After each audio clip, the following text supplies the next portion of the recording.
नमस्कार, काशीदीप prime news में आपका स्वागत है। आप देख रहे हैं मिर्जापुर से ताज़ा खबर।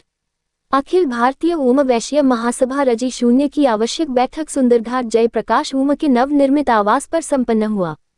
कार्यक्रम के मुख्य अतिथि अखिल भारतीय ओम वैश्य महासभा के राष्ट्रीय महामंत्री Shyamdhar Gupta advocate high court द्वारा सर्वसहमति से अखिल भारतीय ओम वैश्य महासभा जिला इकाई मिर्जापुर का गठन किया गया, जिसमें ओम वैश्य महासभा के जिलाध्यक्ष के पद पर नागेश्वर नाथ गुप्ता एवं युवजन संघ यूथ ब्रिगेड अध्यक्ष अनुज ओम को सर्वसहमति से चुना गया।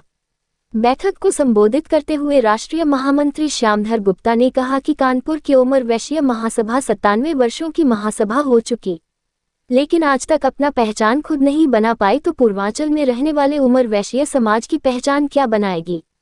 समाज के अंदर राजनीति करने वाले लोग हम नहीं हैं, हम समाज की सेवा और रक्षा करने वाले लोगों में हैं। ओम वैश्य समाज कानपुर के अधीन नहीं है। समाज के राष्ट्रीय अध्यक्ष कपिल मुनि ने इन 6 वर्षों में सामूहिक विवाह, गरीबों की सेवा, निःशुल्क शिक्षा जैसे कई पुनीत कार्य समाज हित में चल रहा है। कार्यक्रम की अध्यक्षता महासभा के राष्ट्रीय संरक्षक संतोष ओम एवं संचालन समाज के पूर्व अध्यक्ष गौरव ओम ने किया। उक्त बैठक में प्रमुख रूप से राष्ट्रीय उपाध्यक्ष अतिन गुप्ता, महिला मंडल की अध्यक्ष श्रीमती श्वेता गुप्ता, समाज के पूर्व अध्यक्ष गणेश जी ओम, सभासद किशन गुप्ता, राजीव गुप्ता, दीपक गुप्ता, श्रीमती दीपा ओम, राजेश ओम, एडवोकेट ओमकार गुप्ता, मयंक गुप्ता, गजानंद ओम, प्रदीप गुप्ता, विंध्यवासिनी प्रसाद गुप्ता, देवेंद्र गुप्ता उपस्थित रहे। बहुत अच्छा नहीं है, कुछ भी अच्छा नहीं है। आप अपने परिवार में हैं और जो है बने अपने लोगों के बीच में है, वहीं फख्र महसूस होता है, वहीं अच्छा लगता है। लड़कों की भी बात कर रहे हैं जो दूसरे जात की लड़कियों से शादी किए हैं। आपको मैं बता दूं, जब भी कोई कार्यक्रम होता है पहले तो बाहर आओ, उनको ये लगता है कि महारानी को हम लेकर जाएंगे कहां,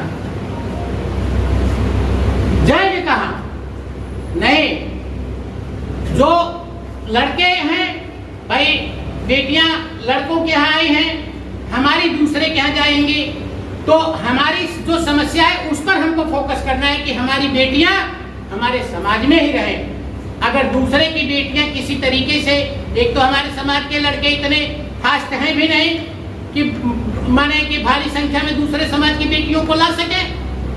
किसी तरीके से कोई है, उनको अपना कपड़ा खरीदने का पैसा नहीं है, तो कहां से तो हमारे ये सब कर पाएंगे। अगर हम नहीं कर सकते हैं, हम भरपाई नहीं कर सकते हैं, हमें अपनी हानि भी न होने पाए, इसको भी देखिए।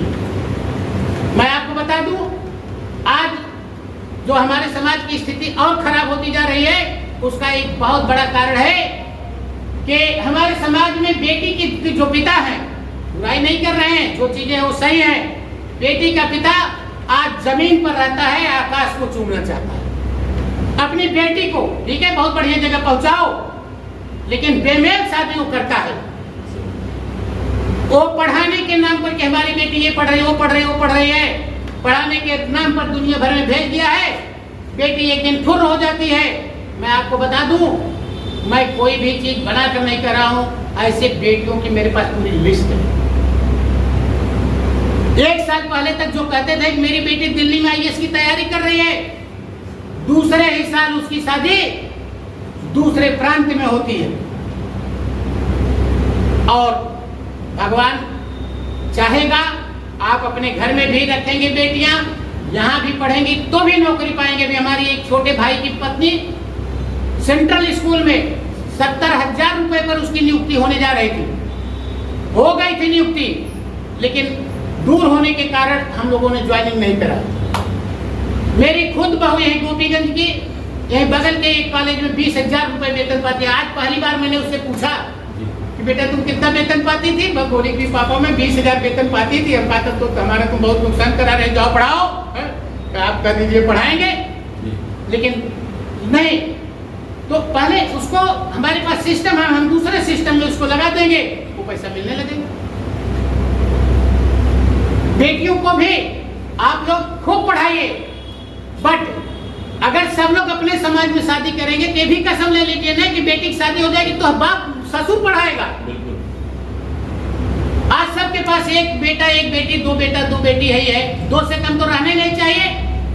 कम से कम 3 परिवार रहेगा। नहीं, जिस परिवार में 3 बच्चे नहीं होते हैं वो समाज अपने आप खत्म हो जाता है, बुझ जाता है।